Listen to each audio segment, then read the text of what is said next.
好歡迎嚟到 Wally Magazine，今日係2025年嘅4月25號啊！呢條係第二條片嚟嘅，咁啊講翻零售方面嘅消息啦。啱啱咧有消息喎，大班咧又再執多兩間鋪噶咯。其實咧佢一路都係執緊啲鋪頭嘅，有28間咧一路執。咁啊依家咧直情咧議論紛紛喎，周圍都講緊，網民又講又剩，有好多嘅消息新聞出現咧，就講緊大班又欠租啊，又俾人入品啊，又欠糧啊等等喎。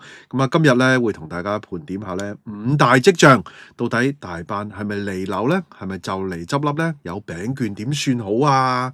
咁啊，到底今年嘅中秋仲會唔會買到大班嘅冰皮月餅呢？甚至乎端午節過唔過到呢？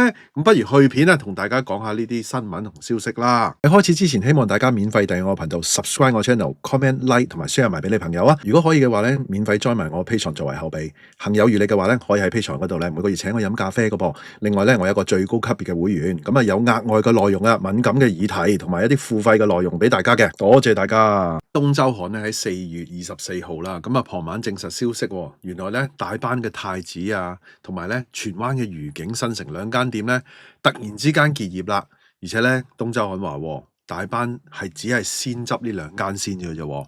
嗱，消息咧隨後喺網上咧就廣傳，咁啊有網民指咧官網已經移除咗呢兩間店噶啦，咪由佢都執啦，都賣咗盤啦，更加有人咧質疑話咧陸續有嚟啊。咁啊，東周刊話咧，大班嘅網站咧已經係刪除咗一部分咧相關嗰個店鋪嘅資料噶。咁啊，據了解咧，呢兩間分店嘅租約咧，其實咧不約而同咧都已經係期滿，而且咧唔會再續約噶啦。咁啊，東周刊咧佢話，佢追查發現咧，過去1個幾月咧，其實有好多間公司咧向大班咧追討啊入品啊之外咧，喺2021年接手大班嘅新老闆啊，同埋佢家族成員咧，佢哋持有嘅私人物業咧，更加3度向財務公司咧申請加按添㗎。哇！個刊物就直情係去嗰個集團嘅廠房啊，去直擊最新嘅運作情況啊！仲有啲知情人士話俾佢聽，公司咧自從咧易主之後咧經營不善啦，導致咧分店啊由大概咧28間咧去到剩翻17間啊！話依家執埋呢兩間咧，剩翻15間㗎啦。咁啊，到底咧大班係咪淨係執店，我哋就話佢執笠咧咁樣？咁啊，我哋睇翻01嘅報導啦。嗱，01嘅報導啦，根據翻香港經濟復甦咧，不似預期啊，百業蕭條。咁啊，結業嘅浪潮咧，一浪接一浪啦。其實唔係淨係大班噶啦，全面咧咁樣嘅好多間一路執。當然啦，執好多間啊，總有一啲開嘅。咁啊，開完咧冇幾耐又執喎。嗱，咁講翻大班啦。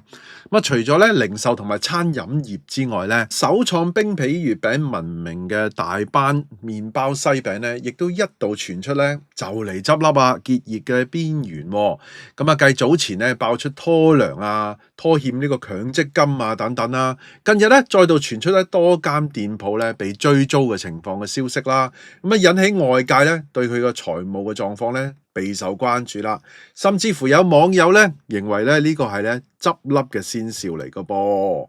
咁啊嗱，呢個咧就係零售結業群組嘅 Facebook 專頁啦，咁啊大家都喺度議論紛紛啦。嗱，有關咧大班麵包西餅個財困嘅消息咧，謠言就滿天飛喎。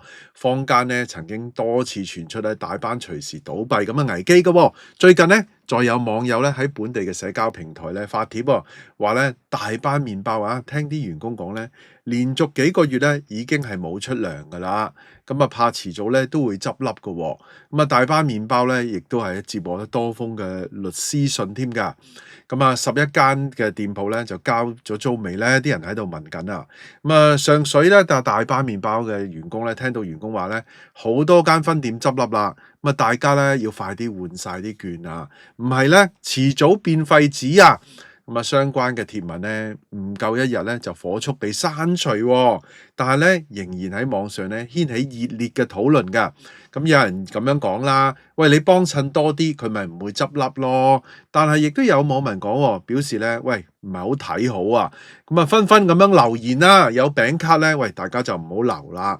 咁用咗先啦。有啲網民話咧，希望唔好買佢啲餅票喎。咁啊其實依家咁嘅情況咧，都唔係好敢買啊，好多人啊，有嘅兌換咗先啦。而且咧，網民話提醒啲人咧，唔好去啲拖糧嘅門市買麵包㗎。咁啊千萬咧就不要咧買成日咧遲出糧鋪頭嗰啲嘢，明就明，唔明就黎明啦。咦，咁啊，即係變咗更加衰、更加加速。哇，其實呢啲傳聞咧，或者係咧佢拖糧啊等等呢啲咧，會令到佢嘅生意咧，會唔會更加難做啊？更加令到更加水深火熱咧？定係根本已經係咧冇得救咧？嗱，俾着你咧，成日咧冇糧出嘅員工，你會點對待啲食物啊？咁啊，啲網民咁講喎，喂，冇糧出就唔一定係咪對待啲食物差嘅？咁啊，大家都有良心啩？嗱，年初咧，其實佢已經爆出咧呢個拖糧啊，同埋欠薪、欠強積金嘅消息㗎啦。嗱，近年咧大班麵包西餅咧頻頻傳出財困啦。咁啊，今年年初咧更加咧頭先講緊拖糧啦。嗱，根據咧經濟通訊社嘅報導喎，積金局嘅資料顯示咧，大班西餅咧未有為220名員工咧繳交今年1月嘅強積金嗰個供款同埋附加費用㗎，涉及到咧大概係43萬嘅啫喎。積金管理局表示咧，就已經同大班西餅咧跟進啊，而且要求咧立即咧要補交欠款㗎啦，否則咧局方咧會入稟法院啊，向大班西餅咧作出呢個民事索償㗎。咁啊，為受影響嘅員工追討強積金同埋咧附加費㗎。嗱，至於咧2月份嘅供款同埋繳交限期咧係3月10號喎。嗱，局方亦都得悉咧，大班西餅咧已經向受託人咧提交咗強積金供款嘅文件同埋提供咗支票，咁啊有待咧受託人嘅確認同埋處理嘅。嗱，其實咧跡象咧就唔止淨係執笠鋪頭啊，同埋依家轉咗手嗰啲老闆啊，新嘅嗰個股東咩頭先個加按啊，即係東周刊講嘅係嘛？同埋呢啲喂拖欠人工、拖欠點啊？拖欠積金喎、強積金喎。哦，另外報兩個之前嘅新聞啦，大班嘅創辦人咧，原來咧就即係講緊咧輸70%咧。都要咧劈賣、劈價放賣嗰啲鋪頭啊，仲要係上水嗰啲嗱，依家自由行嗰啲啊，咩1000多行咧都照放喎。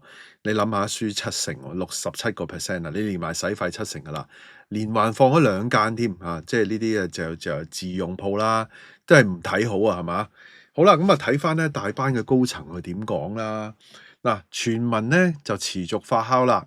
咁啊，早前咧大班麵包西餅嘅市場部經理張寶雲接受媒體嘅訪問嘅時候話咧，嗱，佢承認咧係因為咧內部嘅操作咧就出錯，導致咧部分嘅員工咧未能及時發薪喎。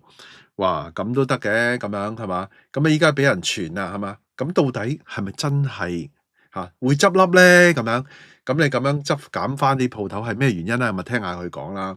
咁啊，佢強調咧，公司已經清楚向員工咧相關嘅員工説明啦，而員工咧亦都表示理解啊，而且重申咧並非咧大班經營有問題喎，即係冇問題啊，即係今年中秋又有冰皮月餅㗎啦。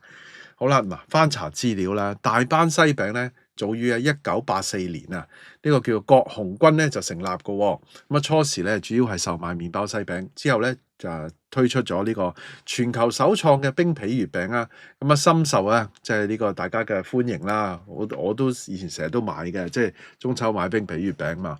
咁截至到咧2020年1月咧喺香港咧，佢哋本身咧有28間分店嘅，但係咧其實咧2019之後咧就社會運動之後啦，大班嘅業務咧就大受影響，而且咧喺2021年6月咧就正式易手啊。咁郭氏家族咧就全面退任咧公司管理層啦。咁新任嘅老闆咧係由廖志強同埋家族成員接手嘅噃。喂，不過咧講多少少啦，咁佢出嚟講咗佢個即係經營冇問題啦。咁睇翻咧，喂好多民事訴訟喎。嗱，原來咧就東周刊發現自從2021年之後咧易手之後，涉及咧10宗嘅民事訴訟個案喎，大部分訴訟咧都係講緊係今年發生嘅喎。咁其中咧今年2月27號啦，至到3月27號，短短1個月期間咧，竟然咧有7間公司咧入稟向大班追討喎，涉及嘅金額咧係超過100萬嘅，其實唔係好多嘅100萬，都要搞到咧俾人入稟喎嘅，其實真係。即係都大鑊㗎。另外咧喺2月24號咧，有一間名為咧福國嘅公司咧，向呢個新老闆叫做廖志強同埋佢個人持有嘅 BioAir 果劑公司入稟喎。咁涉及咧雙方簽訂合約有關嘅。嗱，根據資料顯示咧，福國前身咧其實係大班國，董事成員咧包括咧一名早年同大班創辦人咧郭紅軍一齊創立大班嘅母公司叫做紅和嘅董事同埋2名咧疑似郭氏家族嘅女成員喎。另外咧，郭鴻鈞嘅兒子啦，大班嘅前經營總監叫做郭士則啦，喺今年1月咧，亦都加入福國出任董事喎。咦，佢賣咗，好似又愣住咁嘅喎。咁啊嗱，原來咧又發現啦，新老闆廖志強同埋家族成員咧，於1999年咧，以1530萬買入一個咧中半山嘅世紀大廈中層嘅一個面積2000平方尺嘅單位嘅。咁呢個單位咧，依家市價值5000萬嘅，但係咧業主咧多次向財務公司加按呢個物業喎。嗱，仲有喺2019年咧2月同埋8月短短半年期間咧，咁呢個物業咧先後2次咧向一間財務公司申請1按同2按，咁相關嘅貸款咧喺2020年2月初咧就還清嘅，但係喺同一日咧又有人將嗰個物業咧向一間財務公司咧申請加按喎。喺未清還按揭嘅貸款嘅情況底下咧，有人喺2024年11月咧喺同一日內咧又將物業咧向之前做過按揭嘅財務公司咧申請2按啦，兼且向咧第二間財務公司咧申請3按喎。哇！嗰個按呢個公開嘅文件顯示咧，如果3個按揭咧都係按到盡嘅話咧，大概可以套現咧2300萬元嘅。有資深財務公司嗰個人指出啦，啲顧問單位咧已經按咗3次啦，其中2次仲係同一日咧向2間財仔加按添，好明顯咧申請人好等錢使啦。不過咧財仔利息好高喎，至少10幾20厘啊，對等錢使嘅人嚟講咧係增添一種還款嘅壓力㗎。依家現時出任大班母公司嘅鴻和集團嘅大班主席廖志強咧，似乎咧依家大班咧就睇嚟嗰個情況啊，睇01啊、東周刊啊等等啦，有28呢啲都有講啦，都似乎加上網上嗰啲資料咧，大家應該有個判斷啦嚇。今集內容差唔多啦，大家都聽到嚟呢度啦，希望大家 like 埋呢條片啦 ，share 埋俾朋友，記得未 subscribe 嘅要 subscribe 埋啊，可以嘅話 join 埋我 Patreon啦，多謝收看，拜拜。